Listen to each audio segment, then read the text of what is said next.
আসসালামু আলাইকুম ওয়া রাহমাতুল্লাহি ওয়া বারাকাতুহু। আউযু বিল্লাহি মিনাশ শাইতানির রাজীম। বিসমিল্লাহির রাহমানির রহিম। ওয়াস সামাই ওয়াত তারিক ওয়া মা আদরাকা মাত তারিক আন নাজমুস সাকিব ইন কুল্লু নাফসিন লাম্মা আলাইহা হাফিজ ফালইয়ানজুরিল ইনসানু মিম্মা খুলিকা মিন মাইন দাফিক ইয়াখরুজু মিন বাইনিস সুলবি ওয়াত তারাইব। আমরা সকলে আল্লাহর দরবারে শুকরিয়া আদায় করি বলি আলহামদুলিল্লাহ। সালাত এবং সালাম বিশ্ব নবীর প্রতি সকলে বলি সাল্লাল্লাহু আলাইহি ওয়াসাল্লাম। সম্মানিত ভাইয়েরা, আমি আপনাদের মাঝে কোরআনুল কারীমের ৮৬তম সূরা সূরা আত-তারিক, নাম কি জোরে বলুন?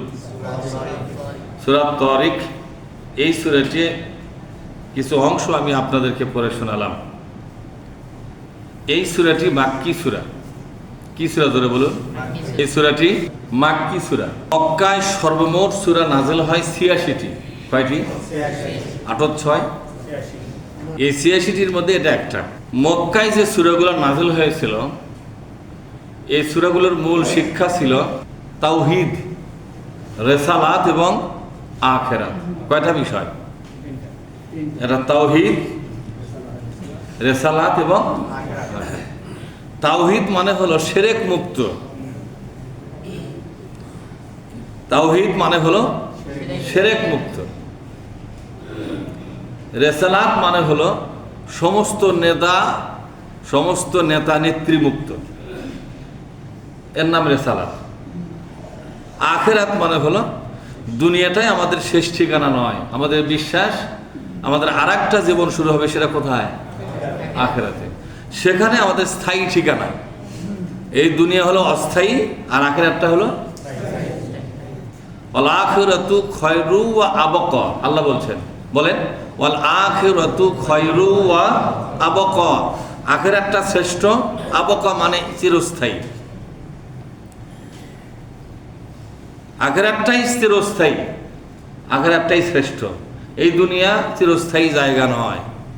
এই দুনিয়া যতই আপনি সৌন্দর্য এবং ভোগ বিলাসের উপকরণ যা কিছু আপনার তকদিরে আসুক, এটা ছেড়ে এক সময় যেতেই হবে। কি বলেন আপনারা? যাওয়া লাগবে কিনা? জোরে কোন? যাওয়া লাগবে। সুতরাং এই ক্ষণস্থায়ী পৃথিবীতে আখিরাতের জীবন, আখিরাতের জগৎ, আখিরাতের সম্মান আর মর্যাদা তৈরি করার জন্য আল্লাহ তাআলা গোটা কোরআন শরীফটা নাযিল করেছেন। রিসালাত মানে আগেই বলেছি, রসুলকে মেনে নেওয়া এবং সমস্ত দুনিয়ার নেতাদেরকে বর্জন করা। আপনি আজ থেকে আর কোনো নেতার অধীনে থাকতে পারবেন না। শুধুমাত্র আপনার নেতা হবে কি? মুহাম্মদুর রাসূলুল্লাহ সাল্লাল্লাহু আলাইহি ওয়াসাল্লাম। এর নাম হলো রিসালাত।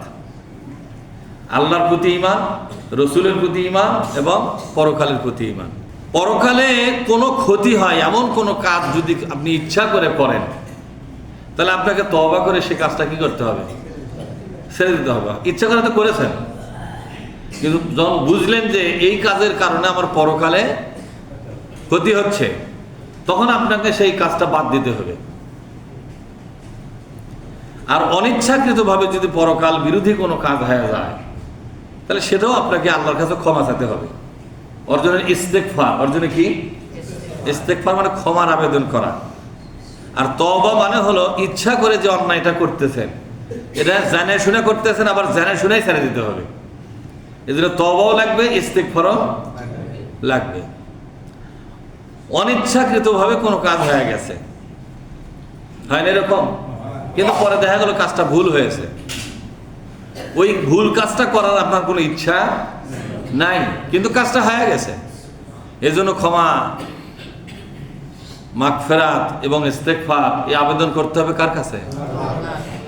আর যদি ইচ্ছা করে কোনো অন্যায় করেন, তাহলে এটা আপনাকে তওবা করতে হবে। তওবাটা এখানকার জন্য যেখানে আপনার ইন্টেনশন কাজ করে, ইচ্ছা শক্তি কাজ করে।